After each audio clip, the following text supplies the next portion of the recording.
Welcome back to All Things Creepy. I'm your host, Micah James. I'm doing another kind of like creepy pasta-ish episode where I'm reading to you 3 different creepy poems.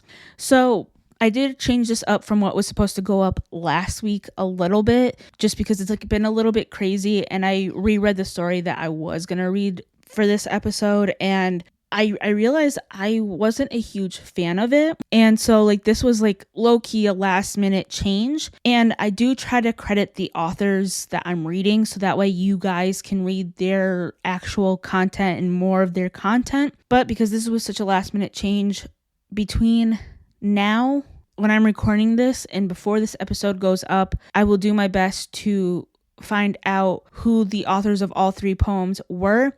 There's one that I know for sure who wrote it. There's another one that I'm 70 to 75% certain, and then the last one I'm not entirely sure whatsoever. So like I said, I'm gonna do my best to do a deeper dive so you guys can know who wrote each poem, and they will be next to the linked poems so you know who wrote what poem. So with that being said, let's jump into this episode.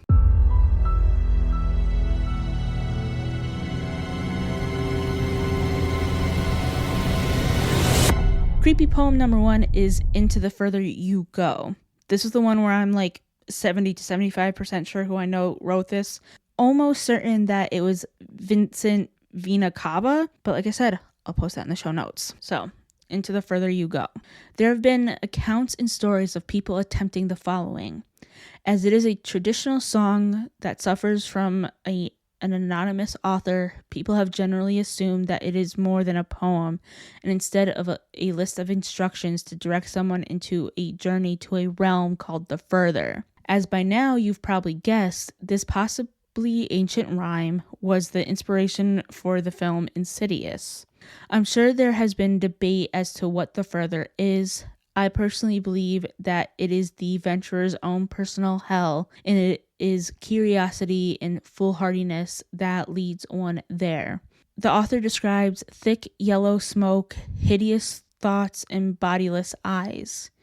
Believe what you will and try what you want. Unfortunately, copies of the poem seem scarce on the internet, so I share my copy with you. Enjoy, adventurers. Into the Further You Go. To start your venture into the fray, first you settle at the end of the day, plead to prepare you for what you may see.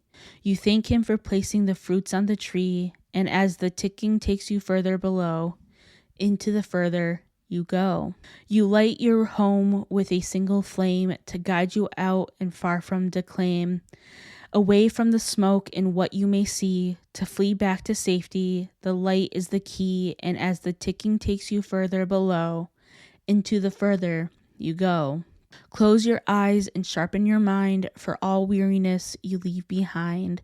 Any links to love and world must be shed, for what lies below longs to hide in your head, and as the ticking takes you further below, into the further you go. Meditate for an hour and a second. Keep your mind here and refrain from flexion. Contemplate the further and what you may see. Let your mind open and your soul will be free. And as the ticking takes you further below, into the further you go. As you study in this state, explore and venture, but do not wait for any company you decide to stem. Go on without it, and here you cannot see them. And as the ticking takes you further below, into the further you go. Take the candle you lit before and venture out of the nearest door. Your sanctuary has gone and your home disappeared. Welcome to the further and all that you feared. As the ticking takes you further below, into the further you go. Normality now is to see blinking red lights near and around you in the curling rise of yellow smoke and fog you were sure definitely was not there before. And as the ticking takes you further below, into the further you go. Your ears in eternal night play tricks that the faucet overflows with the waters of Styx. The reddest lights continue to gore as the smoke leads you to the front of his door. And as the ticking takes you further below, deeper into the further you go. A warning to all adventurers, beware. The bodiless eyes bid a scarlet glare to alert that you're here to their invisible peers. Behind its door, their warnings he hears, and as the ticking takes you further below, deeper into the further you go. If you grow scared, your journey must stop. The further comes alive to bargain a swap of their empty blackness for your beating heart. Go in through the door for the end to start. And as the ticking takes you further below, deeper into the further you go. On the other side of the gated way, the flames of hell much further away. Hideous thoughts and smells abound. Their faces spin around and around. And as the ticking takes you further below, deeper into the further you go.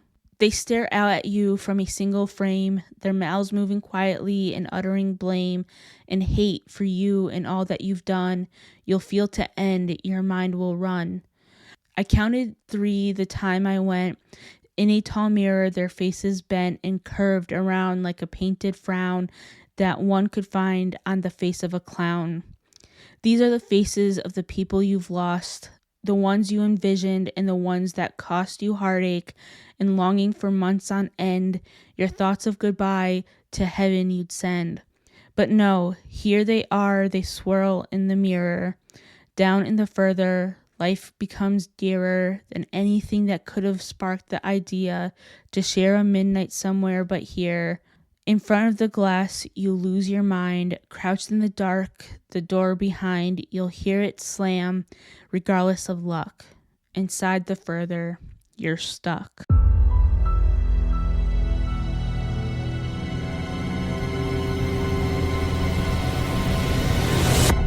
The second one is titled The Hangman, and it is credited to Maurice Ogden. I hope I'm pronouncing your name right. Into our town the hangman came, smelling of gold and blood and flame, and he paced our bricks with a different air and built his frame on the courthouse square. The scaffold stood by the courthouse side, only as wide as the door was wide, a frame as tall or little more than the capping sill of the courthouse door. And we wondered whenever we had the time who the criminal, what the crime, that the hangman judged with a yellow twist of knotted hemp in his busy fist. And innocent though we were with dread, we passed those eyes of buckshot lead till one cried, "Hangman, who is he for whom you raise the gallows tree?" Then a twinkle grew in the buckshot eye, and he gave us a riddle instead of reply. "He who serves me best," said he, "shall earn the rope on the gallows tree." And he stepped down, laid his hand on a man who came from another land, and we breathed again for another's grief. At the hangman's hand was our relief, and the gallows frame on the courthouse lawn by tomorrow's sun would be struck and gone. So we gave him way, and no one spoke, out of respect for his hangman's cloak. The next day's sun looked mildly down on roof and street in our quiet town, and stark and black in the morning air, the gallows tree on the courthouse square, and the hangman stood at his usual stand, with yellow hemp in his busy hand, with his buckshot eye and his jaw like pike, and his air so knowing and businesslike. We cried, "Hangman, have you not done yesterday with the alien one?" Then we fell silent and stood amazed. Oh, not for him was the gallows raised. He laughed a laugh as he looked at us. "Did you think I'd gone to all this fuss to hang one man? That's a thing I do, to stretch the rope when the rope is anew." Then one cried, "Murderer!" One cried, "Shame!" And into our midst the hangman came to that man's place. "Do you hold," said he, "with him that was meant for the gallows tree?" And he laid his hand on that one's arm, and we shrank back in a quick alarm. And we gave him way, and no one spoke, out of fear of his hangman's cloak. That night we saw with dread surprise the hangman's scaffold had grown in size. Fed by the blood beneath the chute, the gallows tree had taken root. Now as wide, or a little more, than the steps that led to the courthouse door, as tall as the writing, or nearly as tall, halfway up on the courthouse wall. The third he took, we had all heard tell, was a usurer and infidel. And what, said the hangman, have you to do with the gallows bond, and he a Jew? And we cried out, is this one he who has served you well and faithfully? The hangman smiled. It's a clever scheme to try the strength of a gallows beam. The fourth man's dark, accusing song had scratched out comfort hard and long. And what concern, he gave us back, have you for the doomed and the doomed and black? The fifth, the sixth, and we cried again, hangman, hangman, is this the man? It's a trick, he said, that we hangmen know for easing the trap when the trap springs slow. And so we ceased and asked no more, as the hangman tallied his body score, and sun by sun and night by night the gallows grew to monstrous height. The wings of the scaffold opened wide till they covered the square from side to side, and the monster crossbeam looking down cast its shadow across the town. Then through the town the hangman came and called in the empty streets my name, and I looked at the gallows soaring tall and thought there is no one left at all for hanging, and so he calls to me to help pull down the gallows tree. And I went out right with good hope to the hangman's tree and the hangman's rope. He smiled at me as I came down to the courthouse square through the silent town, and supple and stretched in his busy hand was the yellow twist of the hempen strand. And he whistled his tune as he tried the trap, and it sprang down with a ready snap. And then with a smile of awful command, he laid his hand upon my hand. You tricked me, hangman, I shouted then, that your scaffold was built for other men, and I no henchman of yours, I cried. You lied to me, hangman, foully lied. Then a twinkle grew in his buckshot eye. Lied to you? Tricked you? He said. Not I, for I answered straight and I told you true. The scaffold was raised for none but you. For who was served me more faithfully than you with your coward's hope, he said. And where are the others that might have stood side by your side in the common good? Dead, I whispered, and amiably. Murdered, the hangman corrected me. First the alien, then the Jew. I didn't know more than you let me do. Beneath the beam that blocked the sky, none had stood so alone as I, and the hangman strapped me, and no voice there cried stay for me in the empty square.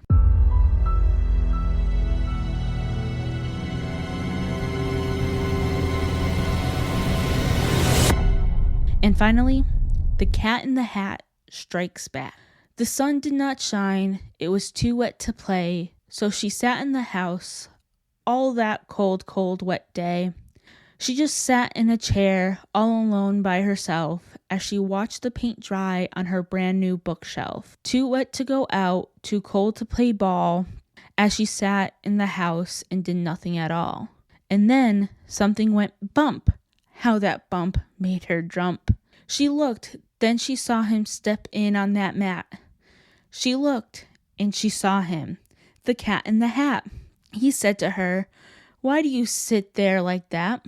I know it is wet and the sun is not sunny, but we can have lots of fun that is funny." "I know some good games we could play," said the cat. "I know some good tricks," said the Cat in the Hat. "A lot of good tricks. I will show them to you. Your mother will not mind at all if I do." She sat there and she did not know what to say. Her mother was out of the house for the day.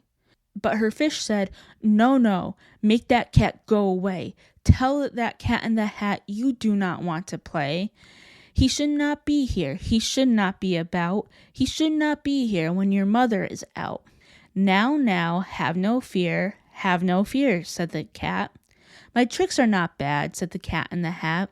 Why, we can have lots of fun, if you wish, with a game I call, Let's Get Rid of the Fish. Then the cat chased the fish until she was caught, and the fish hit the Cat in the Hat in the head with a pot. Stop, yelled the girl. You do not have to fight. Either leave her alone or you're leaving. All right, said the cat. I'll let the fish be. Besides, there's something I want you to see. And then he ran out, and then, fast as a whirl, the Cat in the Hat came back with a girl. She was a cute girl with eyes that shone bright, with a sweatshirt and jeans and teeth that shone white. Then he introduced her with a tip of his hat. Here's someone I'd like you to meet, said the cat. She's a sweet little girl. I will show to you now. And the girl gave a twirl, and as the cat took a bow. Here's a sweet little girl, and she wants to play, and she can bring you some fun on this cold, cold, wet day. She is just like you are, and I call her Thing One. Would you like to shake hands? I'm sure you'll have fun. She was bored and she needed some fun, so she went to shake hands with the girl called Thing One. And as they shook hands, her poor fish said, No, these two should not be in the house. Make them go. They should not be here when your mother is not. Put them out, said the fish in the pot with the pot. Have no fear, little fish, said the Cat in the Hat, for she's a good thing. And he gave her a pat. She is tame, oh so tame. She has come here to play, and she'll give you some fun on this wet, wet, wet day. Now, why don't you two go and play, said the cat. Just be on your way, said the Cat in the Hat. No, do not go, said the fish with the pot. Do not leave me alone with this cat. You cannot. Oh, I do not like cats. They scare me, I admit. Oh, I do not like this, not one little bit. But she went away. She ran down the hall with Think One, hand in hand. They went to play with dolls. Hand in hand they went to play dolls down the hall. And in the room was the fish and the cat, the fish with the cat. Well, she did not like that. The fish was afraid of the Cat in the Hat. He looked like a cat, but he smelled like a rat. The cat said to the fish with a gleam in his eyes, You know, we cats eat fish. This fact can't be denied. The fish shook with fear as she attempted to run, but it's not just Thing Ones that want to have fun. The cat won in the end. The fish was no more. Well, she didn't put up much of a fight. What a bore. Then who should come back but the girl and Thing One? And the Cat in the Hat asked, Did you two have fun? We did, said Thing One, but now she's dried out. She's no fun anymore, said Thing One with a pout. Well, that's the entire idea, said the cat. Now you'll take her place, said the Cat in the Hat. We'll go house to house all over the world, taking life force of each boy and girl. While their parents are gone and it's too wet to play, we will show up and take them away. The best time to drain them is when they're having fun, and then they'll be replaced with Thing Twos and Thing Ones. Now take her outside, said the cat to Thing One. Soon she'll be nothing, just beams in the sun. Then come back inside. There's work to be done. We've so much to do. We've only begun. Thing One went outside, the girl trailing behind, lifeless and slow, not a thought in her mind. Then the cat said, What fun! So much fun to be done when the world is made up of Thing Twos and Thing Ones. No more boring kids just moping about. For my things will find fun. Of this I've no doubt. Thing One came back in the clothes of the girl. Are you ready to take her place in this world? The new girl gave a nod, and the cat said, Then that's that. And then he was gone with a tip of his hat. So she sat in the chair all alone by herself. As she watched the paint dry on her brand new bookshelf, her mother came in She said, "What did you do?" Well, what would you do if your mother asked you?